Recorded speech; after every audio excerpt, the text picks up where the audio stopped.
This question is from jam 2024। तो इस question को राइट डाउन करने से पहले जो हम थ्योरी क्लासेस में इंफॉर्मेशन रीड करते हैं उसको जस्ट समराइज कर रहा हूं मैं।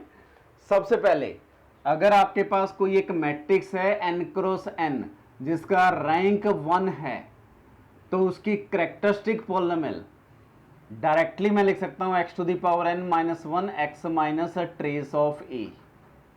ये हम क्लास में प्रूव करते हैं, ठीक है, और हर सेशन में डिस्कशन होता है। और दूसरा, अगर a कोई रो वेक्टर है a1 a2 या कॉलम वेक्टर है an ट्रांसपोज, कॉलम वेक्टर है तो इसको मैं लिखूंगा n क्रॉस 1 वेक्टर। और b अगर मेरे पास b1 b2 bn transpose again n cross 1 vector है, तो अगर मैं a डॉट b ट्रांसपोज करता हूं तो ये एक b मैट्रिक्स मिलेगी जिस चीज n क्रॉस n। और अगर ये नॉन जीरो वेक्टर है, ये भी नॉन जीरो वेक्टर है, तो रैंक ऑफ b जो आ जाएगा वो आपके पास क्या आ जाएगा, 1 आ जाएगा, क्योंकि दो कॉलम वेक्टर या रो वेक्टर का प्रोडक्ट दिया हुआ है, ठीक है। अब इसी इंफॉर्मेशन पे आपका गिवन क्वेश्चन आया हुआ है जो हम हर सेशन में हर क्लास में जब लीनियर कवर अप करते हैं तो वहां डिस्कशन करते हैं। तो यहां आपको क्वेश्चन में क्या दिया हुआ है, एक a वेक्टर दिया हुआ है which is 1/√3 minus 1/√2 then 1/√6 and 0 transpose column vector दिया हुआ है, ठीक है। और एक p स्टेटमेंट दिया हुआ है कि i minus a transpose is invertible, और q स्टेटमेंट दिया हुआ है i minus 2 time a transpose is invertible, ठीक है।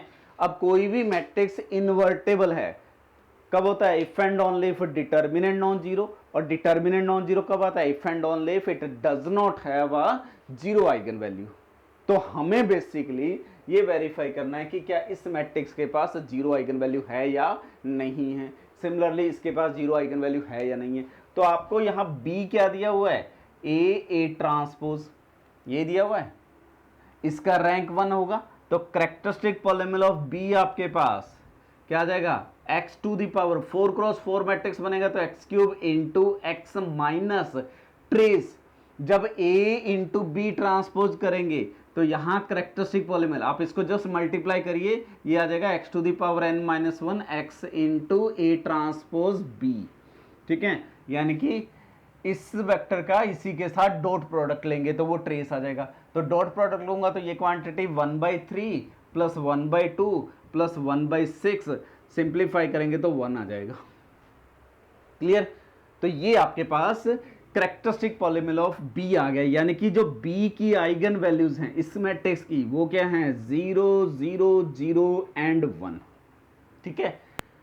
और i माइनस बी की आइगन वैल्यू फिर क्या हो जाएंगी, या माइनस बी की आइगन वैल्यू ये हो जाएंगी, i माइनस बी की आइगन वैल्यू क्या हो जाएंगी, 0 0 सॉरी 1 1 1 एंड 0। तो i माइनस बी के पास जीरो आइगन वैल्यू मिल गई, इसका मतलब इसका डिटर्मिनेंट 0 होगा। तो ये p स्टेटमेंट आपका फॉल्स हो गया। q स्टेटमेंट पे आते हैं, वो कह रहा है 2 इंटू बी माइनस, तो 2 इंटू बी करूंगा जब मैं, तो ये मेरे पास 0 0 0 और ये आपके पास 2 हो जाएगी आइगन वैल्यू, क्योंकि 2 से मल्टीप्लाई हो जाएगा। और i माइनस 2b करना है तो माइनस 2b करूंगा तो ये माइनस आ जाएगा, i माइनस 2b करूंगा तो 1 1 1 एंड यहां माइनस 1। सारी आइगन वैल्यू नॉन जीरो है तो डिटर्मिनेंट क्या होता है, प्रोडक्ट ऑफ आइगन वैल्यू, तो it should be non zero, यानी कि ये मैट्रिक्स इन्वर्टेबल होगी। तो ओवरऑल ये सारी इंफॉर्मेशन इतनी पूरा क्वेश्चन इन्हीं दो इंफॉर्मेशन के बेस पे सॉल्व हो जाता है, ठीक है। और हर बार मैं मेंशन करता हूं कि ये जो रैंक 1 की मैट्रिक्स है ये कहीं ना कहीं जरूर पूछी जाती है किसी ना किसी फॉर्म में, ठीक है। तो आंसर क्या हुआ, P is false and Q is true. First option correct हो गया, रिमेनिंग डेफिनेटली फॉल्स है।